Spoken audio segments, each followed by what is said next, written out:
नमस्कार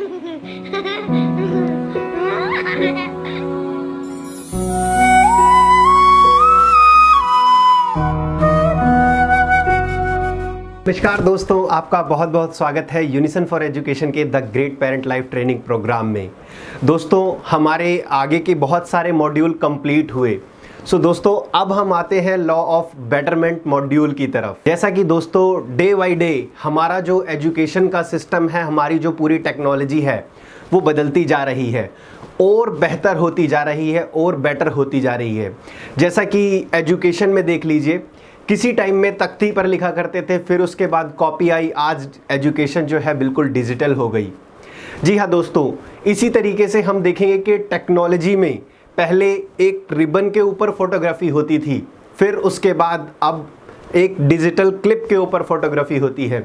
दोस्तों, ज़माना दिन पर दिन बदलता जा रहा है और बेटर होता जा रहा है। दोस्तों, क्यों ना ये हमारे बच्चों के साथ भी ऐसा ही हो। जैसा कि पेरेंट्स ये चाहते हैं कि जो सुविधा उन्हें नहीं मिली वो अपने बच्चों को दे। दोस्तों, उसी तरीके से अगर आप बच्चे को सिर्फ सुविधा देंगे, दोस्तों एक बहुत ही बड़ी दिक्कत आ सकती है सिर्फ सुविधा देने से। जी हाँ दोस्तों, मैं आपको सजेस्ट करूँगा कि उन सुविधाओं के साथ साथ आप अपने बच्चों को कुछ रिस्पॉन्सिबिलिटी भी दें। जी हाँ, रिस्पॉन्सिबिलिटी, क्योंकि होता क्या है कि जब हम सुविधाएं देते हैं बच्चा कंफर्ट जोन में जाता है। जब हम रिस्पॉन्सिबिलिटी देते हैं तो बच्चा अपनी जिम्मेदारी समझकर उस सुविधा के बदले कुछ अच्छा आउटपुट निकाल पाता है। दोस्तों, बेटरमेंट की ज़रूरत इसीलिए भी होती है क्योंकि बच्चा जब एजुकेशन में किसी काम को एक ही तरीके से बार बार करता है तो वो बोर हो जाता है। दोस्तों, आपने अपने बचपन में A for apple, B for boy पढ़ा होगा। उस टाइम के पढ़ाने के तरीके को और आज के पढ़ाने के तरीके को अगर बदला नहीं गया तो दोस्तों बहुत ही बोरिंग फील होता है।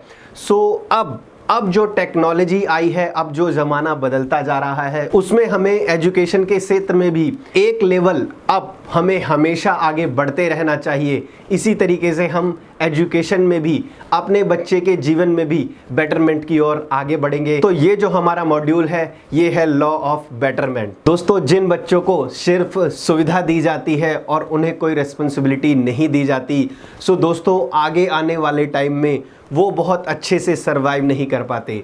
जिस तरीके से आपने अगर अपने बच्चे को एसी वाला रूम दे रखा है, बहुत ही ठंडा फील करता है, बहुत ही अच्छा फील करता है। गर्मियों में आपने अपने बच्चे को हीटर लगा के दे रखा है कमरे में।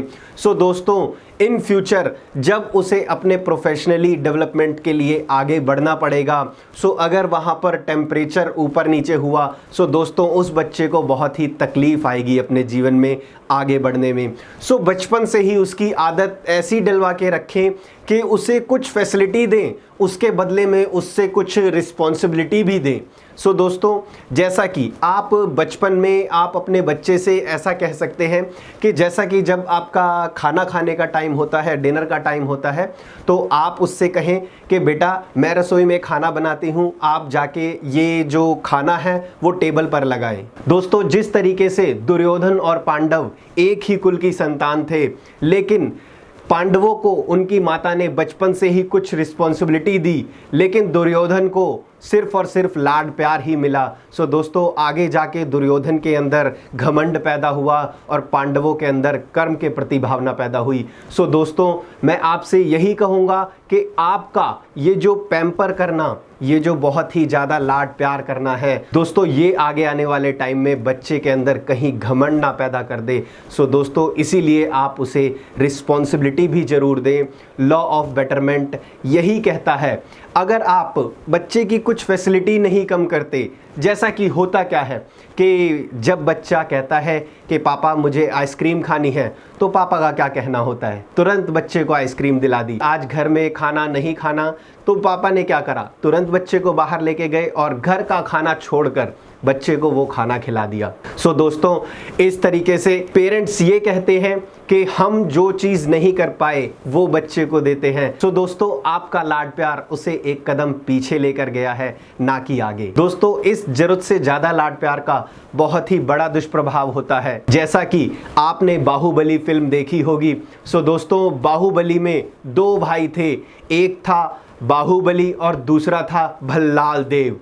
सो दोस्तों, आप बाहुबली में देखते होंगे जो उनकी माँ के द्वारा उन्हें एक रिस्पॉन्सिबिलिटीज़ दी गई, सो उनका क्या व्यवहार था, और भल्लाल देव में कितना घमंड था। भल्लाल देव को सिर्फ और सिर्फ यही कहा गया कि बेटा ये हमारे बाद राज्य आपका होगा, और इसी तरीके से दुर्योधन को भी कहा गया कि बेटा हमारे बाद ये राज्य आपका होगा। तो दोस्तों, बच्चे को ज़रूरत से ज़्यादा फैसिलिटी देने पर बच्चे का जीवन खतरे में आता है। सो आपसे एक रिक्वेस्ट करूँगा कि अगर आप बच्चे की फैसिलिटी को घटा नहीं सकते तो कोई बात नहीं, आप आज से अपने बच्चे को उन फैसिलिटी के बदले कुछ रिस्पॉन्सिबिलिटी दें। बाकी कोशिश तो ये रहनी चाहिए कि आप बच्चे की धीरे धीरे थोड़ी बहुत फैसिलिटी कम करें। बच्चे को मार्केट में निकलते ही चिप्स चॉकलेट दिलाने जैसी चीज़ों को कम करें। जो मेरे द्वारा अब आपको PDF दी गई है उसमें आप नोट करें कि आप अपने बच्चे की कौन सी फैसिलिटी को कम कर रहे हैं। 10 तरीके की फैसिलिटीज़ और रिस्पॉन्सिबिलिटी आप नोट डाउन करें और बताएं कि किस तरीके से आप अपने बच्चे को लॉ ऑफ बेटरमेंट का यूज़ करके बहुत ही अच्छा बनाने वाले हैं। सो दोस्तों, इस वीडियो में मैं अब यही विराम लेना चाहूँगा और लॉ ऑफ बेटरमेंट के अगले चैप्टर में जल्द ही मिलेंगे। धन्यवाद।